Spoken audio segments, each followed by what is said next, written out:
여기 아세요? 45살 윤태호가 떨리는 목소리로 물었습니다. 남산타워 사랑의 자물쇠 벽 앞. 며칠 전부터 집에서 원고 작업을 함께하던 프리랜서 작가 강민서를 이곳으로 데려온 거였죠. 그런데 민서는 태호와 은하라는 이름이 새겨진 자물쇠를 보는 순간 발걸음을 멈췄습니다. 그리고 무의식적으로 손을 뻗었다가 황급히 걷었어요. 처음 와봐요. 민서가 거짓말을 했지만 태호는 알았습니다. 그녀의 눈에서 눈물이 흐르고 있었거든요. 태호는 핸드폰을 꺼내 5년간 혼자 찍은 사진들을 보여줬어요. 같은 장소, 같은 포즈, 매년 11월 초 죽은 아내를 그리워하며 혼자 찍어온 사진들이었죠. 민서 씨. 아니, 은하야. 태호가 부르는 순간 민서는 주저앉으며 오열하기 시작했습니다. 도대체 무슨 일일까요? 5년 전 교통사고로 죽은 아내가 왜 완전히 다른 얼굴로 자기 앞에 서 있는 걸까요? 그 전에 잠깐 이 영상이 마음에 드셨다면 구독과 좋아요 부탁드리며 지금 어디에서 시청하고 계신지 댓글로 남겨주세요. 여러분의 이야기도 듣고 싶습니다.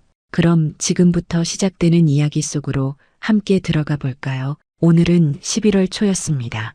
윤태호는 어김없이 남산타워로 향했어요. 45살 중견 출판사 봄날 출판의 편집장인 태호에게 이날은 특별했습니다. 5년 전 세상을 떠난 아내 정은아의 기일이기도 했지만 그보다 더 중요한 날이 있었거든요. 은하가 처음 소설가로 등단했던 날, 바로 한글날이었죠. 태호는 남산타워 사랑의 자물쇠 벽 앞에 섰습니다. 수많은 자물쇠들 사이에서 태호와 은하라는 이름이 새겨진 낡은 자물쇠를 찾아냈어요. 손가락으로 그 차가운 금속을 쓰다듬으며 태호는 작게 속삭였습니다. 여보, 올해도 왔어요. 핸드폰을 꺼내 타이머를 맞추고 자물쇠 앞에 섰습니다. 같은 자리, 같은 각도, 같은 포즈였죠. 셔터가 눌리는 순간 태호의 입가엔 억지로 지은 미소가 떠올랐다가 이내 사라졌어요. 이게 벌써 5번째였습니다. 5년 전 은하가 떠난 그날 이후로 매년 이맘때면 태호는 혼자 이곳을 찾았어요. 처음엔 눈물을 참을 수 없어서 사진조차 제대로 찍지 못했습니다. 2번째 해엔 그래도 카메라를 향해 웃으려 애썼죠. 3번째, 4번째를 지나며 이젠 의식처럼 굳어졌어요. 오늘도 태호는 갤러리를 열어 5년간의 사진을 나란히 펼쳐봤습니다. 첫 해에 붉게 충혈된 눈, 2번째 해에 억지 미소, 3번째 해에 무표정한 얼굴, 그리고 점점 지쳐가는 모습들이 시간 순서대로 늘어서 있었어요. 5번째네요, 여보. 태호는 자물쇠에 이마를 기대고 잠시 눈을 감았습니다. 바람이 불어왔고 나뭇잎들이 바스락거렸어요. 저 멀리 서울 시내가 내려다 보이는 이곳에서 태호는 매년 같은 다짐을 했습니다. 내년엔 좀 나아질 거야. 내년엔 웃을 수 있을 거야. 하지만 매년 돌아오는 이날은 여전히 공허했어요. 한참을 그렇게 서 있다가 태호는 천천히 발걸음을 돌렸습니다. 집으로 돌아가는 길, 차 안은 조용했어요. 라디오도 켜지 않았고 음악도 틀지 않았습니다. 그저 창밖으로 스쳐 지나가는 거리의 불빛들만 바라보며 운전했죠. 집에 도착해 현관문을 열자 익숙한 냄새 아니 냄새가 없는 공간이 태호를 맞이했습니다. 사람이 사는 집에선 늘 무언가 냄새가 나야 하는데 이곳엔 아무것도 없었어요. 태호는 신발을 벗고 거실로 들어섰습니다. 식탁 위엔 아침에 먹다 남긴 시리얼 그릇이 그대로 놓여 있었고 소파엔 며칠째 개지 않은 이불이 구겨져 있었어요. 냉장고를 열었더니 유통기한 지난 반찬들이 줄지어 있었습니다. 태호는 그중 하나를 꺼내 냄새를 맡아보다가 그냥 다시 넣었어요. 내일 버려야지. 그렇게 중얼거렸지만 내일도 모레도 아마 그 반찬들은 그대로 있을 겁니다. 태호는 복도 끝 작은 방으로 향했습니다. 은하가 생전에 쓰던 서재였어요. 문을 열자 5년 전 그대로의 모습이 펼쳐졌습니다.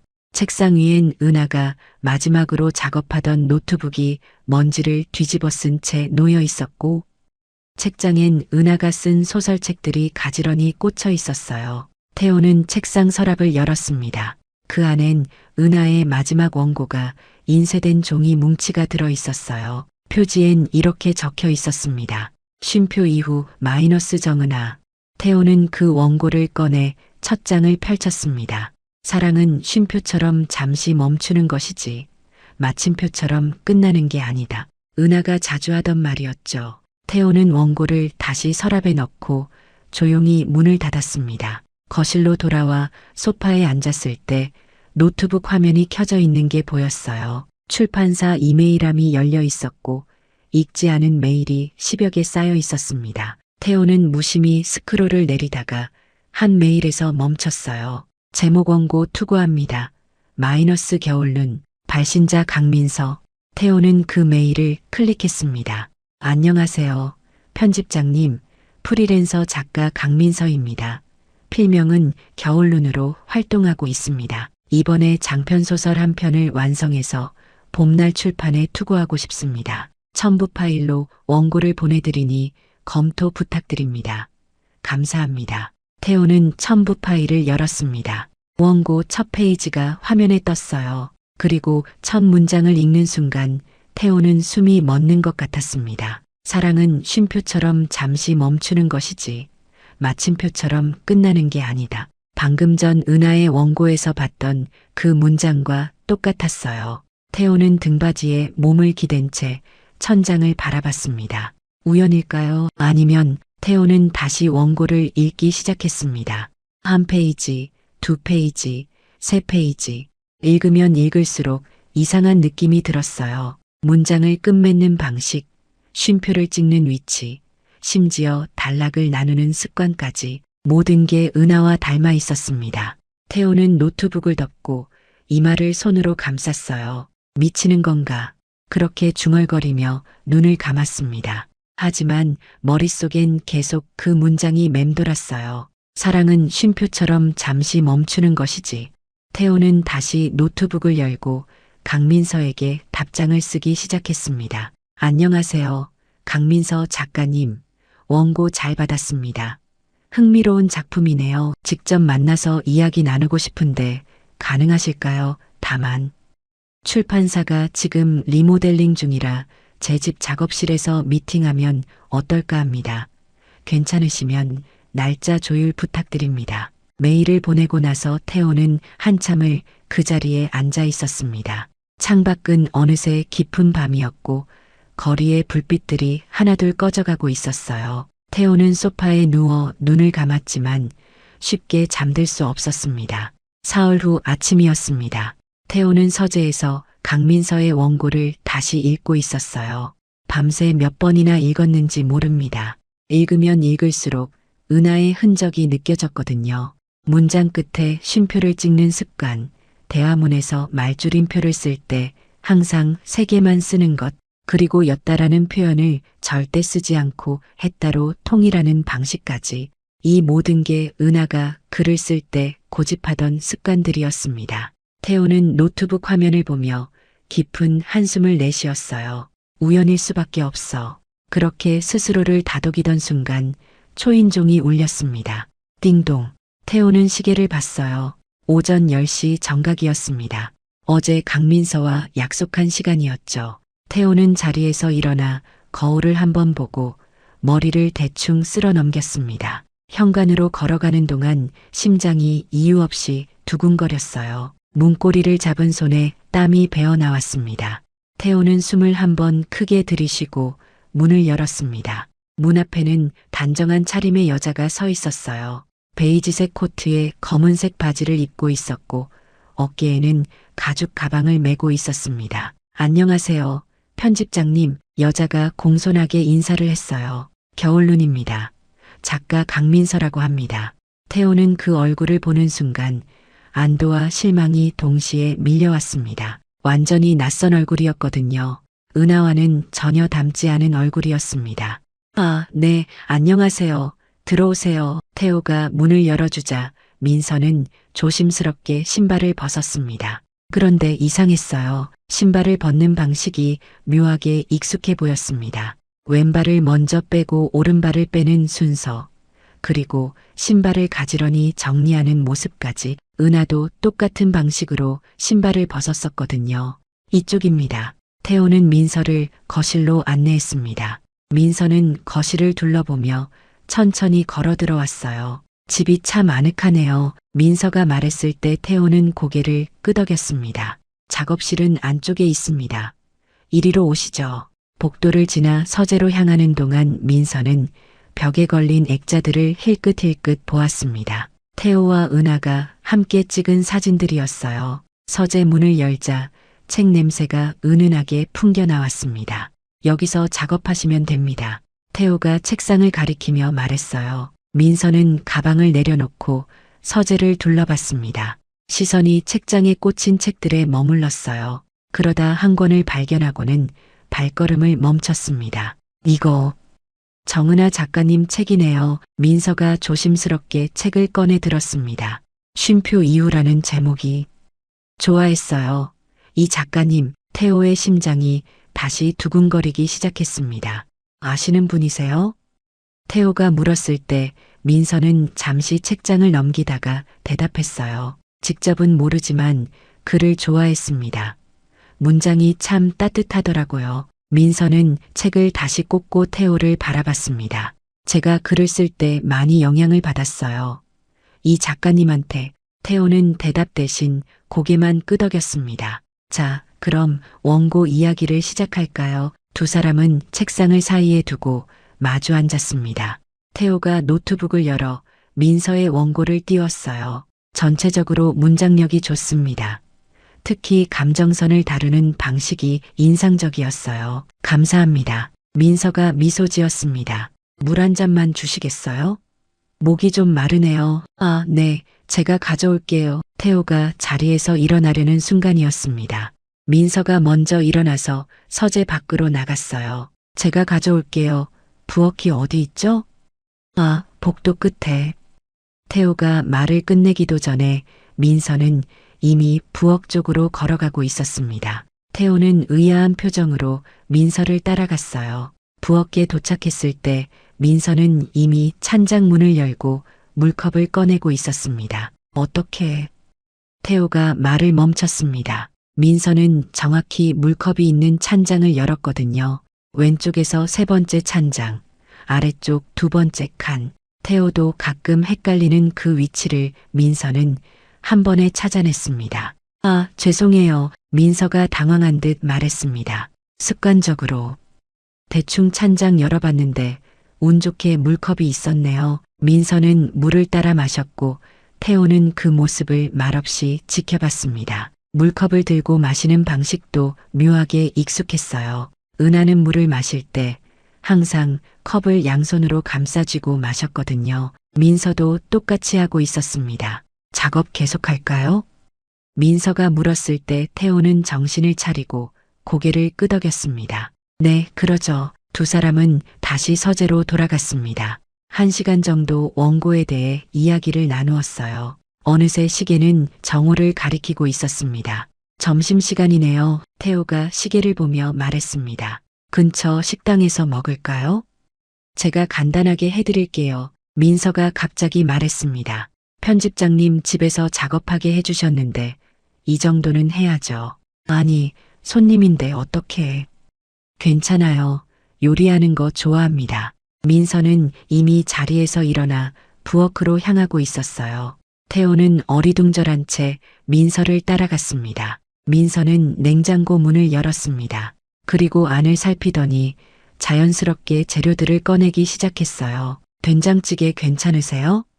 민서가 물었고 태호는 멍하니 고개를 끄덕였습니다. 민서는 김치 냉장고 쪽으로 걸어갔어요. 10개가 넘는 통이 들어있는 김치 냉장고였습니다. 민서는 망설임 없이 가운데 칸 두 번째 통을 꺼내 들었어요. 뚜껑을 열어 김치를 확인하더니 고개를 끄덕였습니다. 이 김치 좋네요. 고춧가루가 영양산 고춧가루 같은데. 태호는 소름이 돋았습니다. 그 김치는 5년 전 은하가 마지막으로 담근 것이었고 은하는 항상 영양산 고춧가루만 고집했었거든요. 어떻게 아세요? 태호가 떨리는 목소리로 물었습니다. 색깔이랑 질감이 특이해서요. 제가 요리를 좀 하다 보니 재료 보는 눈이 생겼어요. 민서는 웃으며 대답하고 도마 위에 애호박을 올렸습니다. 칼로 애호박을 써는 모습을 보며 태호는 숨을 멈췄어요. 반달 모양으로 일정한 두께로 써는 방식, 은하가 하던 그대로였습니다. 냄비에 물을 붓고 멸치와 다시마를 넣어 육수를 우려냈어요. 육수가 끓는 동안 민서는 행주로 냄비 테두리를 한 바퀴 닦아냈습니다. 은하도 항상 그렇게 했었어요. 국이 끓기 전에 냄비 테두리를 깨끗이 닦는 습관. 태호는 식탁에 앉아 민서의 모든 움직임을 지켜봤습니다. 된장 푸는 양, 간 맞추는 타이밍, 마지막에 팔을 올리는 방식까지 모든 것이 은하와 똑같았어요. 다 됐습니다. 민서가 뚝배기를 식탁에 올려놓았습니다. 김이 모락모락 피어오르는 된장찌개였어요. 태호는 떨리는 손으로 숟가락을 들었습니다. 국물을 한 숟가락 떠서 입에 넣는 순간 태호의 눈에 눈물이 핑 돌았습니다. 이 맛, 5년 동안 잊으려 애썼던 그 맛이었습니다. 은하가 끓여주던 바로 그 맛이었어요. 맛이 어떠세요? 민서가 조심스럽게 물었습니다. 태호는 고개를 숙인 채 대답하지 못했어요. 눈물이 떨어질까봐 얼굴을 들 수가 없었습니다. 편집장님? 민서의 목소리가 걱정스럽게 들려왔습니다. 태호는 겨우 고개를 들고 억지로 웃었어요. 맛있습니다. 정말. 그 말과 함께 태호는 다시 숟가락을 들었습니다. 하지만 머릿속은 복잡했어요. 이게 대체 어떻게 된 일일까요? 완전히 낯선 사람이 어떻게 은하와 똑같은 맛을 낼 수 있을까요? 점심을 먹는 내내 태호는 민서를 관찰했습니다. 밥 먹는 방식, 수저 놓는 위치, 물컵을 드는 각도까지 하나하나가 너무나 익숙했어요. 식사가 끝나고 민서는 설거지를 시작했습니다. 태호는 그 뒷모습을 보며 가슴 한쪽이 먹먹해졌어요. 5년 만에 다시 보는 이 풍경. 누군가 자기 집 부엌에서 설거지를 하는 모습. 민서 씨, 태호가 조심스럽게 불렀습니다. 네. 민서가 고개를 돌렸어요. 이 요리 어디서 배우신 거예요? 민서는 잠시 멈칫하더니 웃으며 대답했습니다. 그냥 제 스타일이에요. 요리는 감각이잖아요. 그 대답에 태호는 더 이상 묻지 못했습니다. 하지만 마음속에선 의심이 점점 커지고 있었어요. 다음 날 아침이었습니다.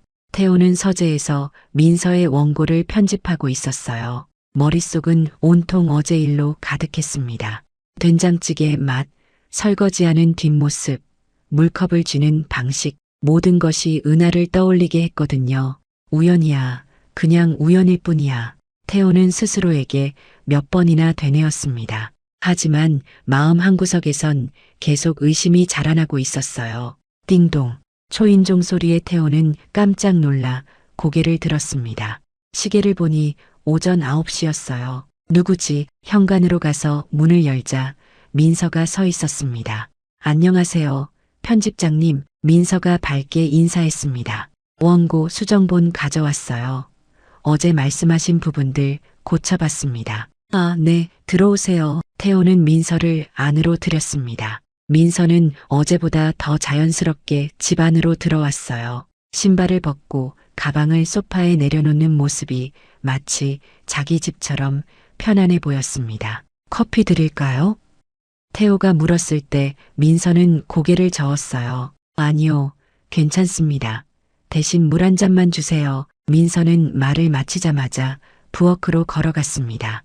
어제처럼 찬장을 열어 물컵을 꺼냈어요. 태호는 일부러 아무 말하지 않고 지켜봤습니다.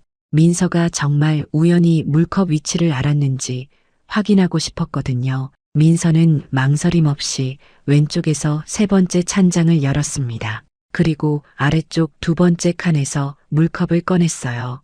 편집장님, 원고 이야기할까요? 민서가 물컵을 들고 서재로 향했습니다. 태호는 잠시 부엌에 서서 찬장을 바라봤어요. 우연치고는 너무 정확했습니다. 1시간쯤 원고에 대해 이야기를 나눈 후였습니다. 태호의 배에서 꼬르륵 소리가 났어요. 점심시간이네요. 민서가 시계를 보며 말했습니다. 제가 또 해드릴까요? 어제 된장찌개 맛있게 드신 것 같아서. 아니, 괜찮습니다. 밖에서 시켜 먹을까요? 냉장고에 재료 있으면 제가 하는 게 낫죠. 배달은 시간도 오래 걸리고 민서는 벌써 일어나서 부엌으로 향하고 있었습니다. 태호는 할 수 없이 따라갔어요. 민서는 냉장고를 열고 안을 살폈습니다. 오늘은 김치찌개 어떠세요? 좋습니다. 태호가 대답했을 때 민서는 김치 냉장고로 향했습니다. 그리고 이번에도 망설임 없이 가운데 칸 두 번째 통을 꺼냈어요. 어제와 똑같은 통이었습니다. 뚜껑을 열어 김치를 집어 냄새를 맡더니 민서는 고개를 끄덕였습니다. 이 김치 정말 좋네요.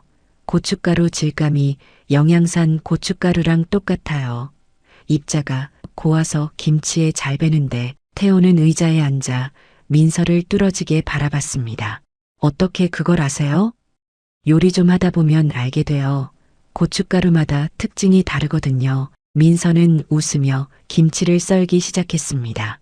태호는 숨을 깊이 들이쉬었어요. 영양산 고춧가루, 은하가 김치를 담글 때 반드시 고집하던 바로 그 고춧가루였습니다. 편집장님, 혹시 앞치마 있으세요? 옷에 국물 튈까봐 민서가 물었을 때 태호는 잠시 망설였습니다. 집에 있는 앞치마는 단 하나, 은하가 쓰던 앞치마뿐이었거든요. 아, 저기 걸려 있습니다. 태호가 부엌 문 옆 고리를 가리켰습니다. 민서는 앞치마를 집어들었어요. 연한 베이지색의 작은 꽃무늬가 그려진 앞치마였습니다. 민서는 그걸 입으며 허리끈을 묶었습니다. 태호는 그 모습을 보며 심장이 쿵 내려앉는 것 같았어요. 5년 전 은하가 바로 저 앞치마를 입고 요리하던 모습이 눈앞에 선명하게 떠올랐거든요. 잘 어울리네요. 태호가 무의식적으로 중얼거렸습니다. 네. 민서가 고개를 돌렸어요. 아, 아니에요. 앞치마가 잘 맞는다는 뜻이에요. 민서는 다시 요리에 집중했습니다. 냄비에 물을 붓고 멸치를 넣어 육수를 우렸어요. 김치를 넣고 끓이기 시작하자 구수한 냄새가 부엌 안을 가득 채웠습니다. 태호는 식탁에 앉아 민서의 뒷모습을 바라봤어요. 앞치마 끈을 묶은 모습, 국자로 국물을 떠서 간을 보는 모습, 가스불을 조절하는 손놀림까지 모든 게 은하였습니다. 편집장님, 민서가 냉장고를 열며 물었습니다. 참기름 어디 있어요? 마지막에 한 방울 넣으면 고소해지는데 태호는 잠시 생각하다가 말했습니다. 참기름은 안 넣으셨으면 좋겠는데요. 민서는 냉장고 문을 닫으며 고개를 갸웃했습니다. 왜요? 김치찌개엔 참기름이 잘 어울리는데 제가 참기름 냄새를 잘 못 맡아서요. 태호가 거짓말을 했습니다. 사실은 태호가 아니라 은하가 참기름을 싫어했었거든요. 민서는 잠시 멈칫하더니 고개를 끄덕였습니다. 아, 그러세요? 그럼 안 넣을게요. 사실 저도 참기름 냄새 별로 안 좋아해요. 태호의 심장이 다시 두근거리기 시작했습니다. 작가님도요? 네, 어릴 때부터 참기름 냄새만 맡으면 속이 안 좋았어요. 그래서 요리할 때 거의 안 써요. 은하와 똑같은 말이었습니다. 은하도 어릴 때부터 참기름 냄새를 싫어했었거든요.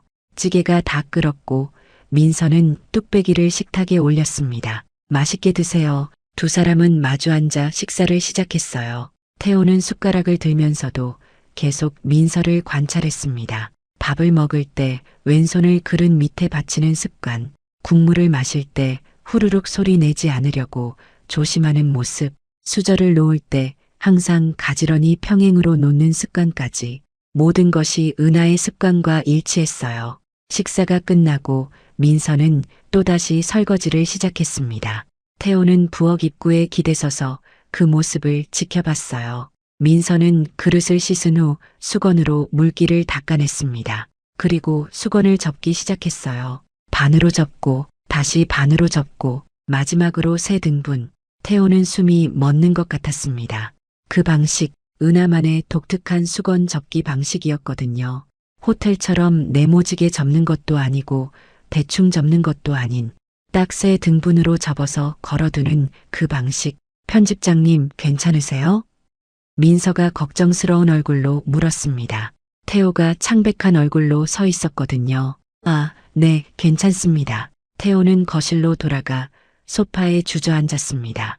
머리가 복잡했어요. 이건 우연이라고 하기엔 너무 많은 것들이 겹쳤습니다. 요리 방식, 김치를 고르는 눈, 참기름을 싫어하는 것, 수건 접는 방식까지. 띵동. 그때 초인종이 울렸습니다. 태호는 정신없이 일어나서 문을 열었어요. 문 앞에는 출판사 동료 박수진이 서 있었습니다. 편집장님, 계약서 가져왔어요. 사인 좀 부탁드려요. 아, 수진 씨, 들어와요. 수진이 집 안으로 들어서는 순간 부엌에서 나오는 민서와 마주쳤습니다. 민서는 여전히 앞치마를 입고 있었어요. 수진은 그 앞치마를 보더니 눈이 커졌습니다. 편집장님, 저 앞치마. 수진의 목소리가 떨렸어요. 저거 전에 사모님이 입으시던. 태호는 대답하지 못했습니다. 민서는 자신이 입고 있는 앞치마를 내려다봤어요. 잠시 침묵이 흘렀습니다. 아, 제가 요리하다가 급하게 빌려 입었어요. 민서가 어색하게 웃으며 말했습니다. 수진은 태호를 보며 뭔가 말하고 싶은 표정이었지만 참았어요. 계약서 여기 있습니다. 수진이 서류를 꺼내 태호에게 건넸습니다. 태호는 기계적으로 사인을 했어요. 그럼 저 먼저 가볼게요. 수진은 계속 민서를 힐끗힐끗 보며 집을 나갔습니다. 문이 닫히자 태호와 민서는 마주 섰어요. 편집장님, 민서가 조심스럽게 입을 열었습니다. 제가 뭔가 불편하게 해드린 것 같네요. 태호는 고개를 저었습니다. 아니에요. 괜찮습니다. 하지만 태호의 얼굴은 전혀 괜찮아 보이지 않았어요. 민서는 앞치마를 벗어 조심스럽게 걸어두고 가방을 챙겼습니다. 오늘은 이만 가볼게요. 원고는 내일 다시 가져올게요. 네, 조심히 들어가세요. 민서가 나간 후 태호는 부엌으로 가서 그 앞치마를 바라봤습니다. 은하의 냄새가 아직도 남아있는 것 같았어요. 아니, 방금 전 민서가 입었던 그 온기가 남아있었습니다. 태호는 앞치마를 만지작거리다가 주머니에서 무언가 느껴졌어요. 손을 넣어보니 작은 종이 쪽지가 나왔습니다. 펼쳐보니 연필로 쓴 글씨가 있었어요. 원고는 칼이 아니라 마음으로 쓰는 거예요. 은하의 필체였습니다. 태호의 손이 떨렸어요. 그날 밤 태호는 잠을 이루지 못했습니다. 천장을 바라보며 오늘 있었던 일들을 되짚어봤어요. 앞치마 주머니에서 나온 쪽지, 은하의 필체로 쓰인 그 문장. 원고는 칼이 아니라 마음으로 쓰는 거예요. 은하가 신인 작가들에게 자주 해주던 조언이었습니다. 태호는 침대에서 일어나 서재로 갔어요. 책상 서랍을 열어 은하가 쓴 옛 원고들을 꺼냈습니다. 원고 여백에는 은하의 메모들이 가득했어요. 연필로 쓴 작은 글씨들. 태호는 그 필체와 앞치마에서 나온 쪽지를 비교했습니다.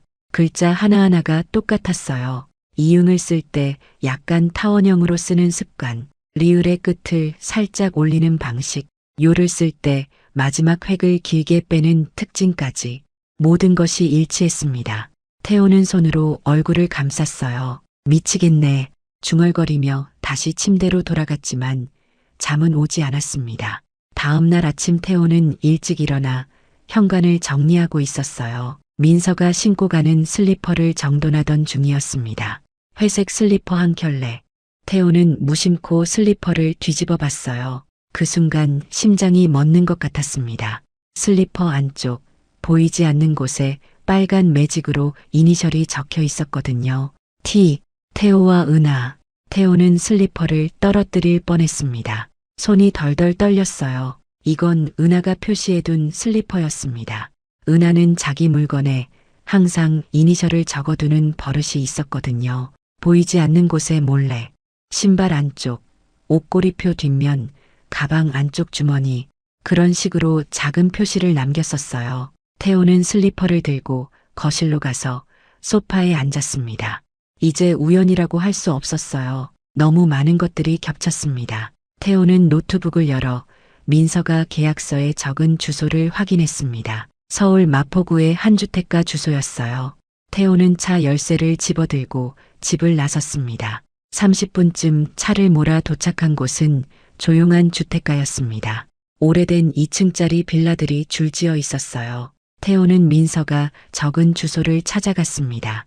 2층 203호. 계단을 올라가 문 앞에 섰을 때 태호는 숨을 고르고 초인종을 눌렀어요. 하지만 아무 대답이 없었습니다. 다시 한번 눌러봤지만 여전히 조용했어요. 태호는 우편함을 들여다봤습니다. 먼지가 쌓여 있었고 우편물도 며칠치가 쌓여 있었어요. 그런데 우편함 안쪽에 붙어 있는 이름표가 눈에 들어왔습니다. 희미하게 지워진 글씨. 이 집. 나머지는 지워져서 읽을 수 없었지만 태호는 알았습니다. 이지연, 은하의 본명이었거든요. 결혼 전 은하는 이지연이라는 이름을 썼었습니다. 태호는 우편함을 만지작거리다가 옆집 문을 두드렸어요. 잠시 후 문이 열리고 중년 여성이 얼굴을 내밀었습니다. 누구세요? 안녕하세요. 옆집에 사는 분 찾아왔는데 안 계시네요. 아, 거기요? 요즘 사람 없어요. 한 달 넘게 못 봤는데 여자가 말했습니다. 전에 거기 젊은 여자분 살았는데 몇 년 전에 이사 갔어요. 그 후로는 가끔 누가 들락날락 하더라고요. 몇 년 전이요? 태호가 물었습니다. 한 5년쯤 됐나? 정확히는 모르겠네요. 그분 작가였던 것 같던데 늘 조용히 지내셔서 잘 몰라요. 여자는 그렇게 말하고 문을 닫았습니다. 태호는 다시 203호 문 앞에 섰어요. 손을 뻗어 문고리를 잡아봤지만 잠겨 있었습니다. 5년 전 은하가 여기 살았던 걸까요? 태호는 천천히 계단을 내려왔습니다. 차에 올라타서도 한참을 그 빌라를 바라봤어요. 머릿속이 복잡했습니다. 집으로 돌아오는 길에 태호는 은하의 옛 문우였던 한지우에게 전화를 걸었어요. 여보세요. 지우 씨. 아, 태호 씨. 오랜만이에요. 무슨 일이세요? 지우의 목소리가 반갑게 들렸습니다. 혹시 요즘 은하 스타일 비슷하게 쓰는 신인 작가 아세요? 태호가 조심스럽게 물었을 때 지우는 잠시 생각하더니 대답했습니다. 은하 스타일이요? 글쎄요. 은하 문장은 독특해서 따라하기 힘들어요. 쉼표 쓰는 방식도 그렇고 대화문 처리하는 것도 특이했잖아요. 그렇죠. 왜요? 혹시 그런 작가 발견하셨어요? 지우가 궁금한 듯 물었습니다. 태호는 잠시 망설이다가 대답했어요. 아니요. 그냥 궁금해서요. 은하 많이 보고 싶으시죠? 저도 가끔 생각나요. 그 친구글 참 따뜻했는데. 지우의 목소리가 조금 슬퍼졌습니다. 전화를 끊고 태호는 집에 도착했어요. 서재로 가서 민서의 원고를 다시 펼쳤습니다. 여백에 적힌 연필 메모들을 하나하나 살펴봤어요. 이 부분 감정선 더 살리기, 대화 자연스럽게 다듬기, 배경 묘사 추가, 모든 메모가 은하의 필체였습니다. 태호는 은하의 옛 원고를 꺼내 나란히 놓고 비교했어요. 글씨체뿐만 아니라 메모 내용까지 비슷했습니다. 은하도 원고를 쓸 때 이런 식으로 메모를 남겼었거든요. 그리고 한 가지 더. 민서의 원고 페이지 오른쪽 모서리마다 작은 별 표시가 있었습니다. 은하도 원고 중요한 페이지에 별 표시를 하는 버릇이 있었어요. 태호는 노트북을 덮고 창밖을 바라봤습니다. 해가 지고 있었어요. 저녁 노을이 하늘을 붉게 물들이고 있었습니다. 태호는 주머니에서 핸드폰을 꺼내 민서에게 문자를 보냈어요. 내일 오전에 만날 수 있을까요? 원고 말고 다른 이야기 하고 싶습니다. 잠시 후 답장이 왔습니다. 네, 괜찮습니다. 몇 시에 뵐까요? 10시에 남산타워로 와주세요. 남산타워요? 네, 꼭 가야 할 곳이 있습니다. 태호는 문자를 보내고 핸드폰을 내려놨어요. 이제 확인할 시간이었습니다. 민서가 정말 누구인지, 왜 은하와 똑같은 행동을 하는 건지, 그리고 혹시, 정말 혹시, 태호는 그 생각을 떨쳐내려 했지만 머릿속에서 지워지지 않았습니다. 밤새 태호는 뒤척이며 잠들지 못했어요. 내일이면 모든 게 밝혀질 겁니다. 그날 밤 태호는 서랍 깊숙한 곳에서 오래된 사진첩을 꺼냈습니다. 은하와 함께 찍은 사진들이 가득했어요. 결혼식 사진, 여행 사진, 일상 사진들. 그리고 마지막 페이지엔 남산타워에서 찍은 사진이 있었습니다. 태호와 은하가 사랑의 자물쇠 앞에서 웃고 있는 모습. 태호는 그 사진을 오래 바라봤어요. 은하야, 정말 너야? 작게 속삭였지만 대답은 없었습니다. 다음 날 아침 10시, 태호는 남산타워 사랑의 자물쇠 벽 앞에 서 있었습니다. 손에는 핸드폰이 들려 있었고 화면엔 5년간 혼자 찍은 사진들이 저장돼 있었어요. 멀리서 누군가 걸어오는 모습이 보였습니다. 민서였어요. 검은색 코트를 입고 천천히 다가오고 있었습니다. 태호는 심호흡을 했어요. 편집장님, 민서가 도착해서 인사를 했습니다. 여기가 어디죠? 갑자기 왜 이곳으로? 태호는 대답 대신 뒤로 돌아서서 자물쇠 벽을 가리켰습니다. 여기 아세요? 민서는 자물쇠들을 바라봤어요. 수많은 자물쇠들 사이에서 태호는 하나를 손으로 가리켰습니다. 태호와 은하라는 이름이 새겨진 낡은 자물쇠. 민서는 그 자물쇠를 보는 순간 발걸음을 멈췄습니다. 얼굴이 하얗게 질렸어요. 처음 와봐요. 민서가 말했지만 목소리가 떨리고 있었습니다. 태호는 민서를 뚫어지게 바라봤어요. 정말요? 민서는 고개를 끄덕였지만 시선은 자물쇠에 고정돼 있었습니다. 그러더니 무의식적으로 손을 뻗었어요. 자물쇠를 만지려는 듯. 하지만 손이 닿기 직전 황급히 걷었습니다. 민서 씨, 태호가 조용히 불렀습니다. 왜 손을 거두셨어요? 민서는 대답하지 않았어요. 그저 고개를 숙인 채 서 있었습니다. 태호는 핸드폰을 꺼내 사진들을 보여주기 시작했습니다. 이거 보세요. 첫 번째 사진, 1년 전 남산타워에서 혼자 찍은 사진. 두 번째 사진, 2년 전 같은 장소에서 혼자. 세 번째, 네 번째, 다섯 번째, 모두 같은 장소, 같은 포즈였습니다. 5년이에요. 태호의 목소리가 떨렸습니다. 5년 동안 매년 11월 초면 이곳에 와서 혼자 사진을 찍었습니다. 죽은 아내를 그리워하면서. 민서는 사진들을 보며 눈가가 붉어졌어요. 편집장님, 은하가 처음 소설가로 등단한 날이 한글날이었어요.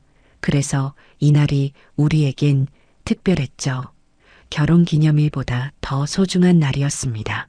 태호는 자물쇠를 만지며 말을 이었습니다. 은하가 떠난 후에도 난 매년 이곳에 왔어요. 혼자서 그 사람이 돌아올 거라는 기대 같은 건 하나도 없이 그냥 추억하려고. 민서의 눈에서 눈물이 흘러내리기 시작했습니다. 왜 우세요? 태호가 물었습니다. 처음 온다면서요? 이 자물쇠도 처음 본다면서요? 민서는 입술을 깨물며 고개를 돌렸어요. 태호는 한 발짝 다가섰습니다. 민서 씨, 아니, 태호의 목소리가 더욱 떨렸습니다. 은하야. 그 순간 민서는 주저앉으며 얼굴을 두 손으로 감쌌습니다. 미안해요. 민서가 흐느끼기 시작했습니다. 미안해요. 미안해요. 태호는 무릎을 꿇고 민서 앞에 앉았어요. 정말 은하 맞아요? 민서는 고개를 끄덕였습니다. 울음을 참으려 했지만 눈물이 멈추지 않았어요. 어떻게 된 거예요? 태호가 떨리는 목소리로 물었습니다. 민서는 한참을 울다가 천천히 입을 열었습니다. 5년 전 그날 사고 나고 병원에 실려갔어요. 의사들은 제가 살 수 없을 거라고 했대요. 민서의 목소리는 잠겨 있었습니다. 얼굴이 심하게 다쳤고 성대도 파열됐어요. 뇌사 판정까지 받았다고 들었어요. 그런데 기적적으로 깨어났어요. 하지만 모든 게 달라져 있었습니다. 얼굴은 알아볼 수 없을 정도로 망가져 있었고 목소리도 나오지 않았어요. 태호는 숨을 참으며 들었습니다. 한국기억재생연구소라는 곳에서 저를 찾아왔어요. 완전한 안면 재건 수술을 해줄 수 있다고 했습니다. 실험 대상자로 선정됐다고. 안면 재건? 네, 얼굴뼈부터 다시 만드는 수술이었어요. 몇 차례 수술을 거쳐서 지금 이 얼굴이 됐습니다. 성대 수술도 받았고요. 그래서 목소리도 완전히 달라졌어요. 민서는 눈물을 닦으며 말을 이었습니다. 수술 후 한동안 기억이 없었어요. 누가 나인지, 어디서 왔는지 아무것도 기억나지 않았습니다. 지문까지 바뀌었나요? 태호가 물었을 때 민서는 고개를 끄덕였습니다. 화상 치료 과정에서 지문도 변했어요. 그래서 새로운 신분을 받았습니다. 강민서라는 이름으로. 태호는 손으로 얼굴을 감쌌어요. 그럼 장례식은? 제가 뇌사 판정 받았을 때 가족들이 장례를 치른 거예요. 하지만 전 살아났고. 민서의 목소리가 더욱 떨렸습니다. 기억이 돌아온 건 몇 달 전이에요. 갑자기 모든 게 떠올랐어요. 당신 얼굴, 우리 집, 함께 했던 시간들. 왜 말 안 했어요? 태호의 목소리엔 분노와 슬픔이 섞여 있었습니다. 왜 돌아와서도 모르는 척 했어요? 무서웠어요. 민서가 흐느꼈습니다. 당신이 날 받아줄까봐. 이미 장례까지 치른 사람이 돌아오면 당신 인생이 망가질까봐. 그래서 작가로 온 거예요? 원고 핑계로? 당신 곁에 있고 싶었어요. 어떤 모습으로든 밥 해주고 싶었고 청소도 해주고 싶었어요. 예전처럼. 민서는 주머니에서 작은 종이를 꺼냈습니다. 이거 기억하세요? 태호가 받아든 종이엔 이렇게 적혀 있었어요. 당신이 날 모르는 척해도 괜찮아요. 그냥 곁에 있고 싶어요. 은하의 필체였습니다. 사고 나기 전에 썼어요. 만약 내가 돌아갈 수 있다면 이렇게 하고 싶다고. 태호는 종이를 꼭 쥐고 눈을 감았습니다. 왜 이렇게까지? 당신을 사랑하니까요. 민서가 태호의 손을 잡았습니다. 5년이 지나도 여전히 당신만 생각났어요. 기억을 잃었을 때도 마음 한구석엔 당신이 있었어요. 태호는 민서의 손을 마주 잡았습니다.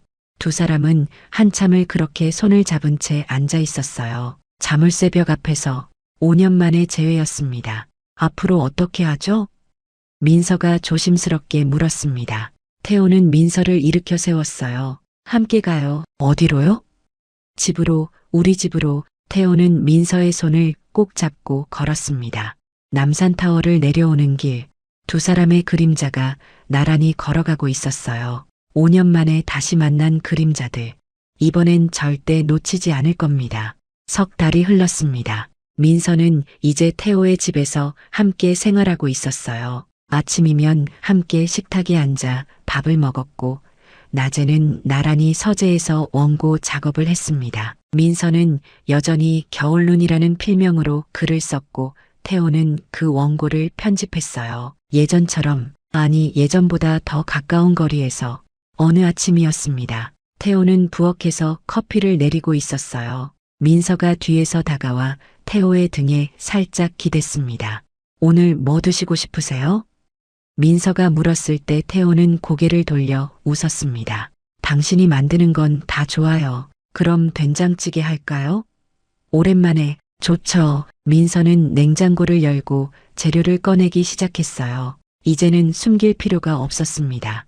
김치 냉장고에서 김치를 꺼낼 때도, 수건을 새 등분으로 접을 때도, 앞치마를 입고 요리할 때도 모든 것이 자연스러웠어요. 태호는 식탁에 앉아 민서의 뒷모습을 바라봤습니다.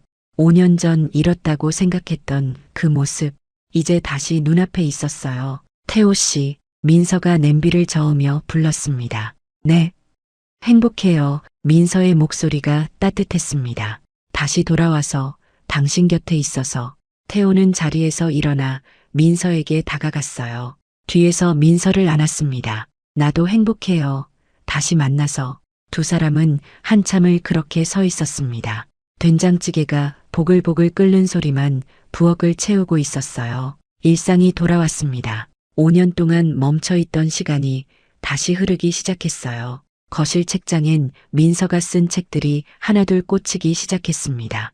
예전 은하의 책들 옆에 싱크대엔 민서가 고른 주방 세제가 놓여 있었고 현관엔 두 사람의 신발이 나란히 정리돼 있었어요. 저녁이면 두 사람은 소파에 나란히 앉아 TV를 봤습니다. 민서는 태호의 어깨에 머리를 기대고 태호는 민서의 손을 꼭 잡고 말없이 시간을 함께 보냈어요. 어느 날 밤 민서가 조심스럽게 물었습니다.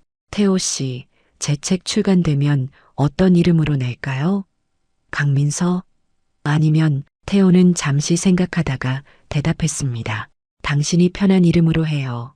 민서든 은하든 중요한 건 이름이 아니라 당신이니까. 민서는 고개를 끄덕이며 태호의 손을 꼭 쥐었어요.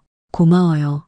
이해해줘서. 석 달 후 봄날 출판에서 신간 발표회가 열렸습니다. 작가 겨울눈의 첫 장편소설 쉼표 이후 출간 기념회였어요. 많은 사람들이 모였고 민서는 단상에 올라 인사를 했습니다. 안녕하세요. 작가 강민서입니다. 민서의 목소리는 떨렸지만 단단했습니다. 이 책은 제게 아주 특별합니다. 오랜 시간 잃어버렸던 것을 되찾은 이야기거든요. 객석에 앉은 태호는 민서를 바라보며 미소 지었어요. 사랑하는 사람에게 이 책을 바칩니다. 민서가 말하며 태호를 바라봤습니다. 발표회가 끝나고 기자 한 명이 질문을 던졌어요. 편집장님과 작가님 관계가 어떻게 되시나요? 뭔가 특별한 인연 같은데요. 민서와 태호는 눈을 마주쳤습니다. 태호가 대답했어요. 오래된 인연입니다. 아주 오래되고 깊은. 발표회가 끝나고 두 사람은 남산타워로 향했습니다. 오늘은 11월 초였거든요. 은하가 등단했던 날, 그리고 두 사람이 매년 기억하는 날, 자물쇠벽 앞에 도착했을 때 해는 저물고 있었습니다. 올해는 혼자 안 왔네요. 민서가 조용히 말했습니다. 태호는 주머니에서 새 자물쇠를 꺼냈어요. 같이 걸까요? 민서는 고개를 끄덕였습니다. 자물쇠엔 이렇게 새겨져 있었어요. 태호 민서 은하. 두 사람은 함께 자물쇠를 걸었습니다. 예전 자물쇠 바로 옆에. 사진 찍을까요? 태호가 물었을 때 민서는 웃으며 고개를 끄덕였어요. 태호는 핸드폰을 꺼내 타이머를 맞췄습니다. 5년 전처럼 같은 자리에서. 하지만 이번엔 혼자가 아니었어요. 민서가 태호 옆에 섰습니다. 셔터가 눌리는 순간 두 사람은 환하게 웃었어요. 5년 만에 처음으로 함께 찍는 사진이었습니다. 사진을 확인하며 태호는 갤러리를 열었어요. 5년간 혼자 찍은 사진들이 줄지어 있었고 맨 마지막에 오늘 찍은 사진이 추가됐습니다. 혼자였던 5장의 사진 끝에 마침내 둘이 함께한 6번째 사진. 이제 끝났네요. 혼자 찍는 건. 태호가 말했을 때 민서는 태호의 팔을 꼭 잡았습니다. 앞으로는 계속 함께해요. 두 사람은 천천히 남산타워를 내려왔어요. 서울 시내에 불빛들이 하나둘 켜지고 있었습니다. 집으로 돌아오는 차 안에서 민서가 물었습니다. 저녁 뭐 먹을까요? 집에서 먹어요. 당신이 해준 밥이 먹고 싶어요. 알겠어요. 집에 도착해서 민서는 부엌으로 향했습니다. 태호는 거실에서 액자를 하나 꺼냈어요. 5년간의 사진들을 모아 만든 액자였습니다. 5장은 혼자 찍은 사진, 마지막 1장은 오늘 함께 찍은 사진. 액자 아래엔 문구를 새겨 넣었어요. 사랑은 쉼표였습니다. 이제 다시 시작합니다. 태호는 액자를 현관벽에 걸었습니다. 집에 들어올 때마다 볼 수 있는 자리에.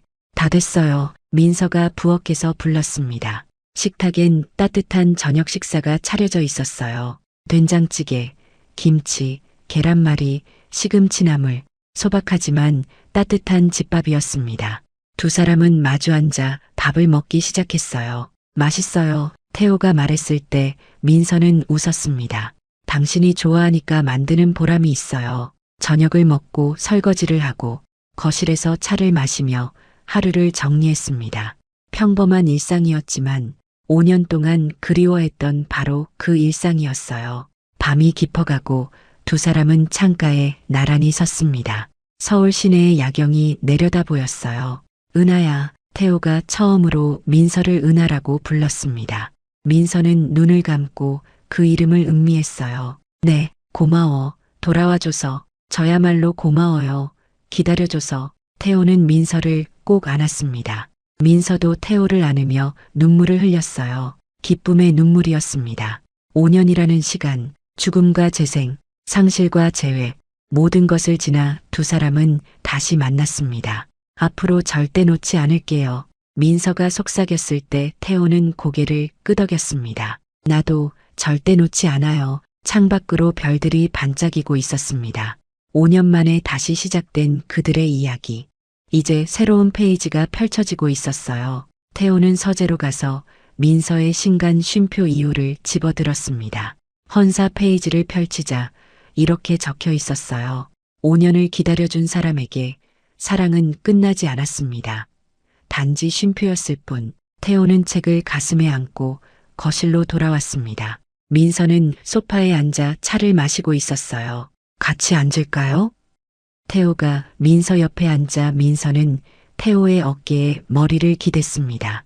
이제 진짜 집 같아요. 민서가 말했습니다. 5년 동안 텅 비어 있던 이 집이. 태호는 민서의 손을 잡았어요. 당신이 돌아와서 채워졌어요. 이 집도 내 마음도. 두 사람은 말없이 앉아 있었습니다. 시계 초침 소리만 조용히 흐르고 있었어요. 하지만 이젠 그 소리가 외롭지 않았습니다. 옆에 누군가 있었으니까요. 민서는 태호의 손을 꼭 쥐고 말했습니다. 내일 아침엔 뭐 해드릴까요? 미역국 어때요? 오랜만에. 좋아요. 그럼 내일 아침 일찍 일어나야겠네요. 같이 일어나요. 두 사람은 웃으며 서로를 바라봤습니다. 내일도 모레도 앞으로도 계속될 일상. 그 평범한 일상이 이제는 가장 소중한 것이었어요. 밤이 깊어지고 두 사람은 침실로 향했습니다. 침대 옆 탁자엔 액자 하나가 놓여 있었어요. 오늘 남산타워에서 찍은 사진이었습니다. 환하게 웃고 있는 두 사람의 모습. 태호는 불을 끄며 말했습니다. 잘 자요, 은하야. 잘 자요, 태호 씨. 어둠 속에서 두 사람의 손이 마주 잡혔습니다. 5년 만에 다시 잡은 손. 이번엔 절대 놓지 않을 손. 창밖으로 달빛이 은은하게 들어오고 있었습니다. 그 빛 속에서 두 사람은 평화롭게 잠들었어요. 내일 아침이면 또 함께 일어날 겁니다. 함께 아침을 먹고, 함께 일하고, 함께 저녁을 맞이할 거예요. 그렇게 하루하루 다시 시작된 그들의 사랑 이야기는 계속될 것입니다. 쉼표 이후의 이야기, 마침표가 아닌 새로운 시작의 이야기.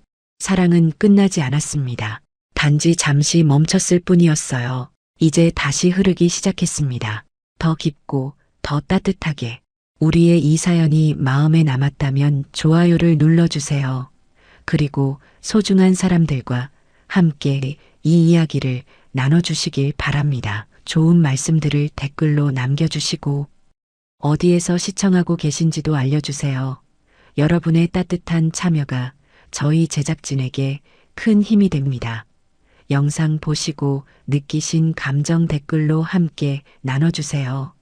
여러분의 한마디가 누군가에겐 큰 위로가 될 수 있습니다.